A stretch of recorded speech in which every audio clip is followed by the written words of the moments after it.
Прежде всего хотел бы отметить, что для Республики Саха-Якутия и для многих регионов нашей страны и наших зарубежных партнеров Петербургский международный экономический форум является основной площадкой для подписания соглашений, для заключения контрактов, для подписания меморандумов. И во многом эти соглашения носят абсолютно практический характер.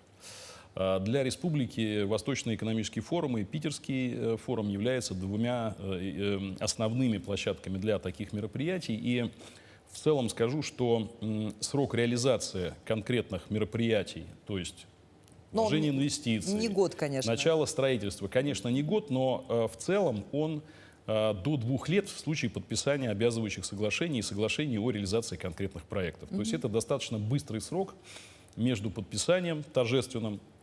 Конечно, мы наиболее знаковые соглашения подписываем в рамках Санкт-Петербургского международного экономического форума. И далее, если это меморандум, то ему обычно за ним следует подписание соглашения по конкретным проектам. Это обычно тоже происходит на следующий год. У нас таких примеров очень много, когда мы подписывали с зарубежными нашими партнерами, с крупными компаниями, меморандумами, а потом они уже у нас выявлялись в проектные соглашения, которые уже сегодня строятся, реализуются. И меморандум это мы можем уже... типа договоренности о партнерстве. Да, безусловно. Поэтому в этом году, этот год не исключение. В прошлом году у нас было подписано достаточно много соглашений.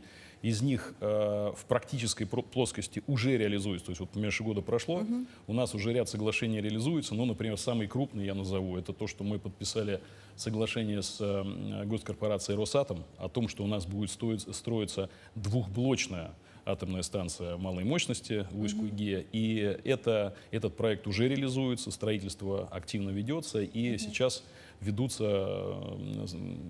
подписание соглашений и прочая работа, которая касается уже выделяемых мощностей, которые по результатам строительства этого объекта будут востребованы нашими недропользователями, населением, промышленниками.